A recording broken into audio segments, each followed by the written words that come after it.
Graça e paz, irmãos e irmãs, bem-vindos e bem-vindas ao nosso culto de Natal e BBB, desta vez online. Mas, se assim Deus permitir, não será menos abençoado. Por isso, convido você agora comigo a orar e vamos pedir que o Senhor, mais uma vez, nos dirija em tudo e também nos abençoe, em nome daquele que nos deu como a boa notícia que muda a história do mundo e da nossa vida, que é Jesus. Vamos orar. Senhor, obrigado porque o Senhor nos dá essa oportunidade, mesmo que de forma diferente do que estamos ou estávamos acostumados a fazer, podemos celebrar esse culto de Natal, em que nos lembramos de que o Senhor enviou Cristo Jesus, teu Filho, como Salvador e Senhor, não para a nossa condenação, mas para a nossa salvação. É por isso que aqui estamos e queremos render graças ao Senhor, que o Senhor aceite o nosso culto, nos abençoe mais uma vez, em nome de Jesus. Amém.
nas alturas,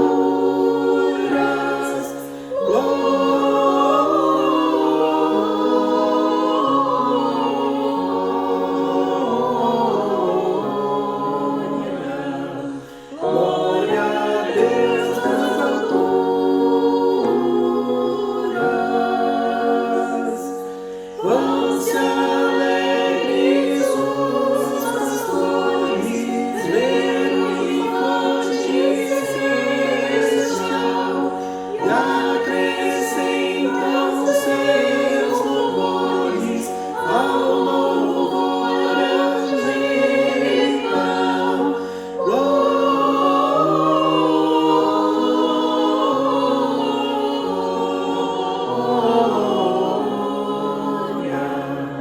Glória a Deus nas alturas,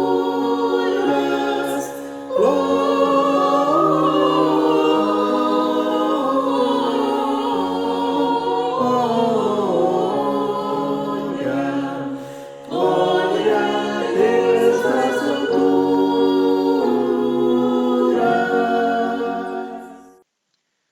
Quero convidar você agora a abrir a sua Bíblia em Lucas, capítulo de número 2. Nós vamos ler a partir do versículo de número 8. Lucas, capítulo de número 2, a partir do versículo de número 8. Evangelho de Lucas, capítulo 2, a partir do versículo de número 8, nos diz assim: Naquela mesma região, havia pastores que estavam no campo à noite, tomando conta do rebanho, e um anjo do Senhor apareceu diante deles, e a glória do Senhor os cercou de resplendor, e ficaram com muito medo. Mas o anjo lhes disse: Não temais, porque vos trago novas de grande alegria para todo o povo. É que hoje, na cidade de Davi, vos nasceu o Salvador, que é Cristo Senhor, e este será sinal para vós: achareis um menino envolto em panos, deitado em uma manjedoura. Você quer uma boa notícia? Você deseja receber uma boa notícia? Na verdade, quem é que não precisa, não sente desejo, não aspira por boas notícias? A Bíblia mesmo diz que as boas notícias, elas dão saúde até para os ossos. E o problema é que esse ano o que não faltou foram más notícias. Você sabe do que eu estou me referindo? Pandemia, gente querida sofrendo em hospitais, alguns perdendo parte do trabalho, ou mesmo o trabalho. O que não faltou este ano foram chuvas de más notícias. Eu mesmo também recebi as minhas. Um contexto muito parecido com este que cercou o nascimento de Jesus, um contexto, um tempo não ameaçado por um vírus, mas existindo debaixo da opressão de um império, o Império Romano. A família de Jesus, principalmente aquele a quem Deus confiou o seu filho, José, em pouquíssimo tempo, se você conferir um versículo atrás, recebeu muitas más notícias. Primeiro, ele recebe a má notícia de que Roma decretou agora um censo, cujo único propósito era o aumento ou a cobrança de impostos, garantindo que ninguém ficasse de fora. Depois ele se dá conta de uma segunda má notícia, ele vai ter que fazer uma viagem longa até a sua terra natal, com a sua esposa que já está para dar à luz, Maria. E terceira má notícia, quando ele chega então na sua terra natal, na sua cidade, em Belém da Judéia, não há lugar para o casal em estalagem alguma, está tudo lotado. A sua terceira má notícia que faz com que o menino, o Jesus Cristo prometido, nasça numa manjedoura, numa estrebaria. Mas é nesse contexto de más notícias, e estamos nos referindo a apenas uma família, haviam outras famílias. Mas é nesse contexto de más notícias e de perspectiva de mudança mínima ou nenhuma, é que os céus se rompem e um anjo anuncia: eu vos trago boas notícias. Boas novas significam boas notícias. E complementa é que nasceu na cidade de Davi o Salvador, Cristo, o Senhor. A pergunta que a gente precisa responder hoje é: por que o nascimento de Jesus é a boa notícia de Deus para mim, para você e para todos os homens? Primeiro é que o nascimento de Jesus nos revela que Deus se importa. Lembro-me de uma música de Natal que dizia exatamente essa frase, que por causa do nascimento de Jesus, por causa do Natal, agora sei que Deus se importa comigo.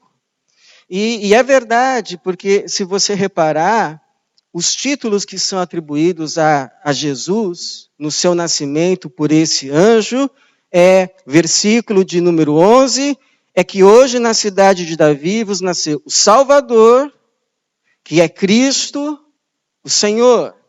E esta palavra Senhor é a mesma usada para Deus no Antigo Testamento, porque em Cristo, Deus, o próprio Deus, visita os homens. É importante saber disso, porque a religião, a notícia da religião é que Deus está zangado com você. Mas a notícia do Evangelho é que Deus nos ama. Ama você.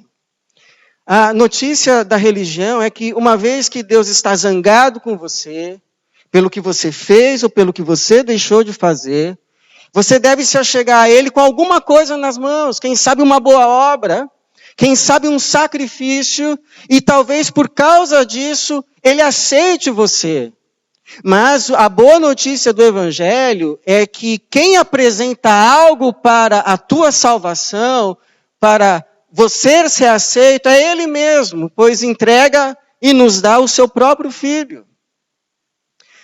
A notícia da religião é que você tem que se esforçar para subir ao céu até Deus, mas a boa notícia do Evangelho é que pela graça, Deus deixou o céu para vir atrás de você, para vir atrás de mim, para vir atrás de nós, como um pastor que vai atrás da sua ovelha, e quando a encontra, coloca-a nos ombros com alegria e diz: celebrem comigo, se alegrem comigo, porque achei a minha ovelha que estava perdida. Esta é ou não é uma boa notícia? Segundo, o nascimento de Jesus nos revela que Ele veio para que os que não são, sejam.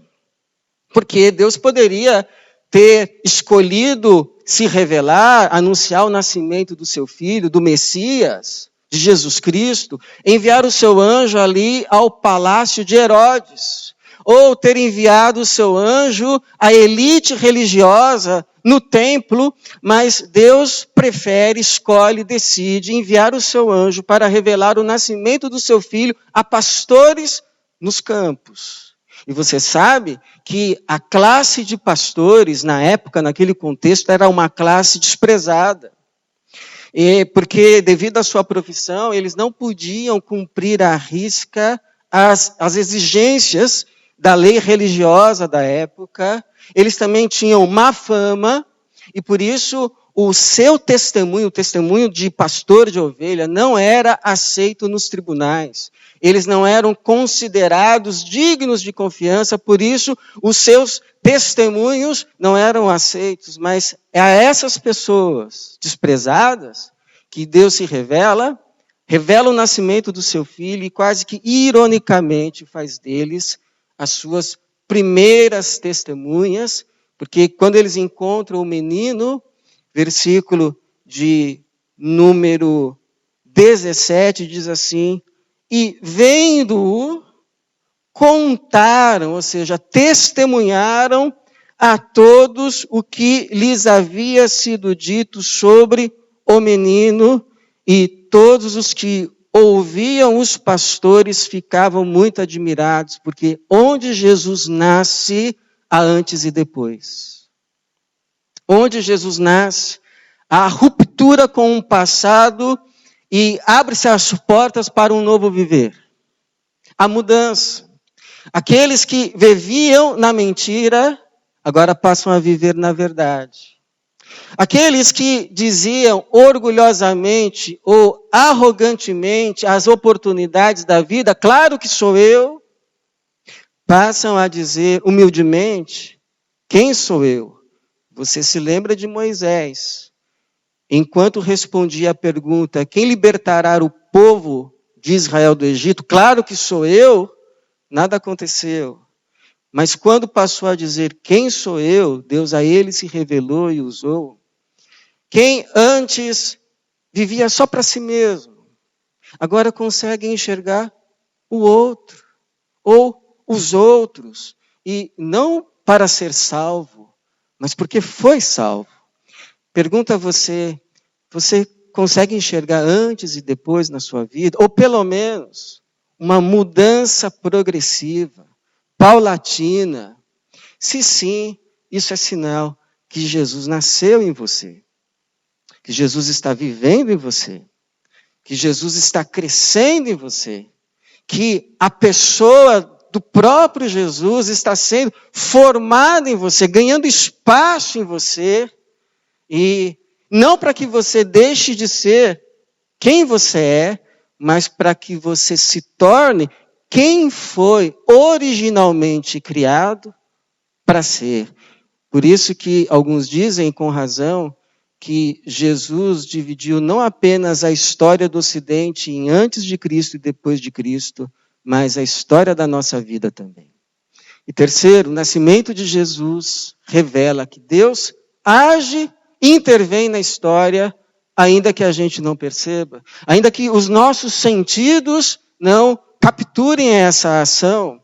Porque é interessante, Jesus nasce, mas é apenas depois de 30 anos que ele se revela como Messias, como Filho de Deus ao mundo. Até então ele vive uma vida extremamente normal, tanto que quando começa o seu ministério, as pessoas que o conheciam se admiram. Não é este o filho do carpinteiro? E não estão os seus irmãos e irmãs aqui conosco? Ou seja, quem olhava para aquele mundo, debaixo daquele império que oprimia, e viam as perspectivas entre aqueles 30 anos em que Jesus não se manifestou, mas já estava presente no mundo, olharia para as situações, para os contextos que o cercavam e poderia dizer, mas Deus não está fazendo nada. Ou Deus parece que não se importa, parece que Deus é indiferente, mas mal sabia este que o Messias prometido, o próprio Filho de Deus, já estava no mundo, encarnado, vivendo, esperando o tempo para se manifestar. E também não é assim conosco. Às vezes, quando olhamos para a situação ao nosso redor, aos contextos, às realidades, ou mesmo para a nossa própria vida, para as nossas lutas, para as nossas situações, para os nossos reveses, para as nossas tribulações, para os nossos problemas, é possível que talvez um dia você olhe para tudo isso e tenha a impressão, mas parece que Deus não está fazendo nada.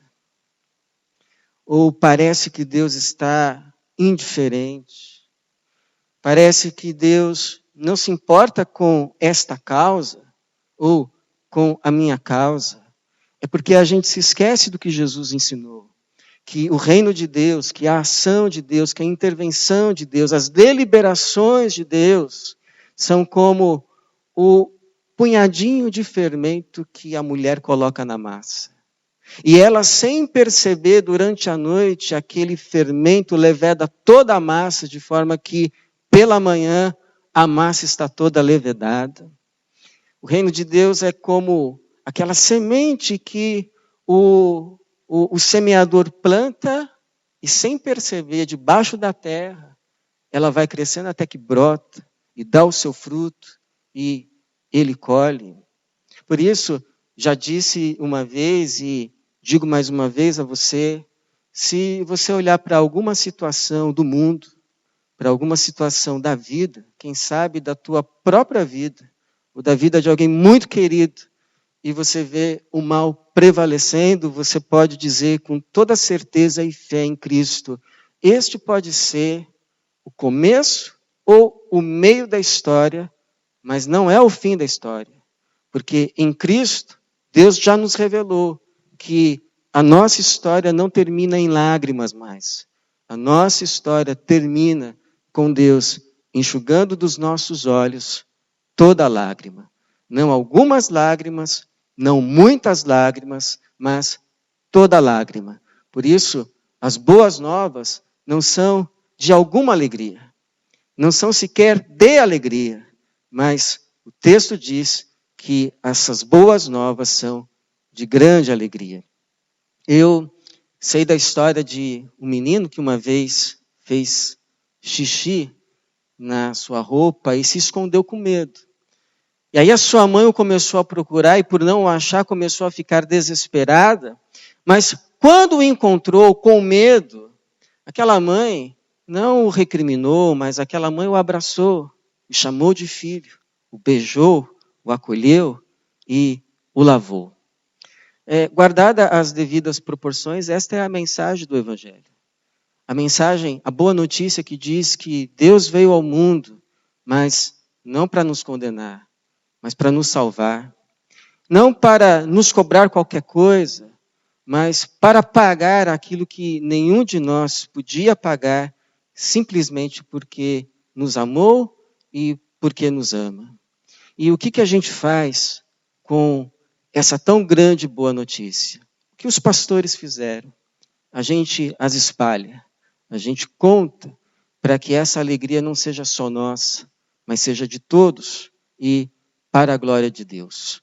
Que essas boas notícias que advêm da boa notícia do nascimento de Jesus e tudo que isso revela, tudo que isso implica, reordene, coloque de novo no lugar a tua mente, a tua cabeça, apazigue, traga paz para o teu coração e faça de você, mesmo nesse tempo de tantas más notícias, uma testemunha das boas novas da salvação. Que assim seja e que Deus nos abençoe em nome de Jesus. Amém.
história do nascimento de Jesus.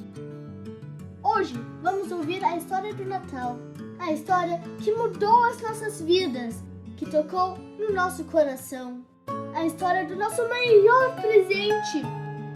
Ela é contada na Bíblia e diz assim: havia em Nazaré da Galileia uma mocinha muito querida. O nome dela era Maria. Ela foi escolhida para trazer esse presente para a gente.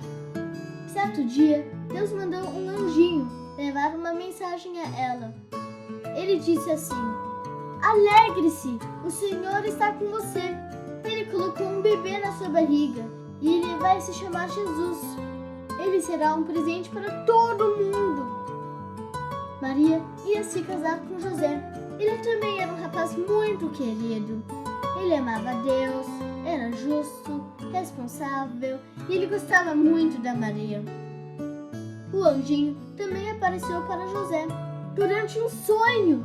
Ele falou assim para José: não tenha medo, o bebê na barriga da Maria é mesmo o filhinho de Deus. Ele deve se chamar Jesus e ele vai salvar todas as pessoas do pecado. Então José se casou alegremente com Maria. Um tempo depois, eles saíram da Galileia para ir a Belém, por causa de uma nova lei. Eles precisavam se registrar na cidade de sua família. E a viagem era bem longa e a Maria já estava com um barrigão. Quando chegaram em Belém, a cidade estava cheia e o bebezinho Jesus estava pronto para nascer. Era gente para todo lado. Muita gente tinha ido se registrar na cidade, assim como José e Maria. E aí eles começaram a procurar um lugar para ficar. Foram em um lugar. Não tem vaga. Outro lugar está lotado. Outra hospedaria não tem vaga mesmo. Outro lugar, vão embora, não tem lugar. José foi ficando preocupado. Jesus não tinha nem um lugarzinho para nascer. O único lugar que eles acharam para ficar foi um cantinho numa estrebaria, onde alguns animais ficavam. Todos os bichinhos ficaram se perguntando o que estava acontecendo ali, mas logo perceberam que naquela noite ia acontecer um milagre.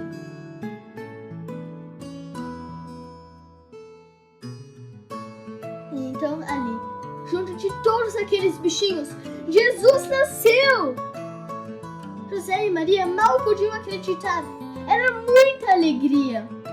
Enquanto Maria e José estavam admirando Jesus e muito felizes por seu nascimento, perto dali aconteceu algo incrível. E adivinhem, quem estava envolvido nessa parte da historinha também? Os anjos! Eles deviam estar tão felizes no céu que quiseram muito participar e anunciar para todo mundo o nascimento de Jesus.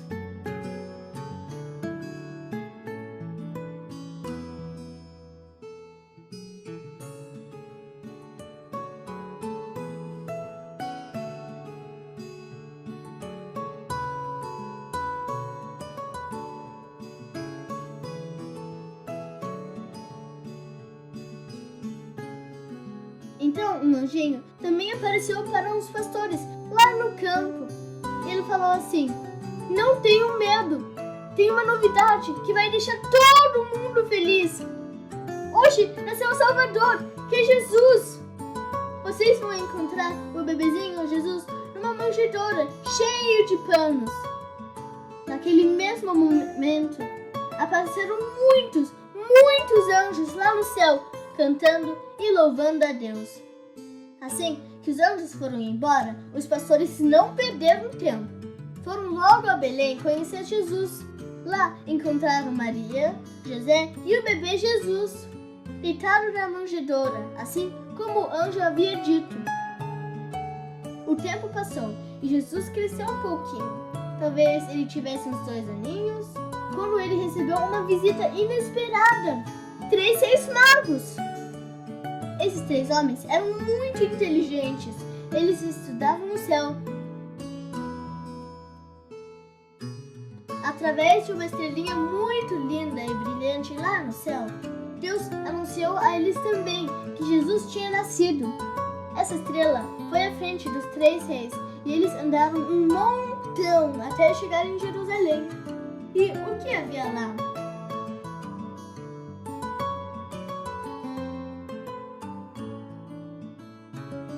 O menino Jesus! Os reis magos ficaram muito felizes. Eles deram também alguns presentes muito legais para Jesus. Quanta festa! Que alegria! Jesus foi crescendo e se fortalecendo, se enchendo de sabedoria, e a graça de Deus estava sobre ele. Essa é a historinha do primeiro Natal. Imagine só como foi tudo isso. Anjos, magos, pastores e bichinhos fazendo festa com a chegada do nosso rei. E o nosso melhor presente é um rei de um reino que nunca vai acabar. E vocês se lembram dos anjos? Eles continuam fazendo festa cada vez que alguém entende a história e reconhece Jesus como seu Salvador. Hoje é dia de festa!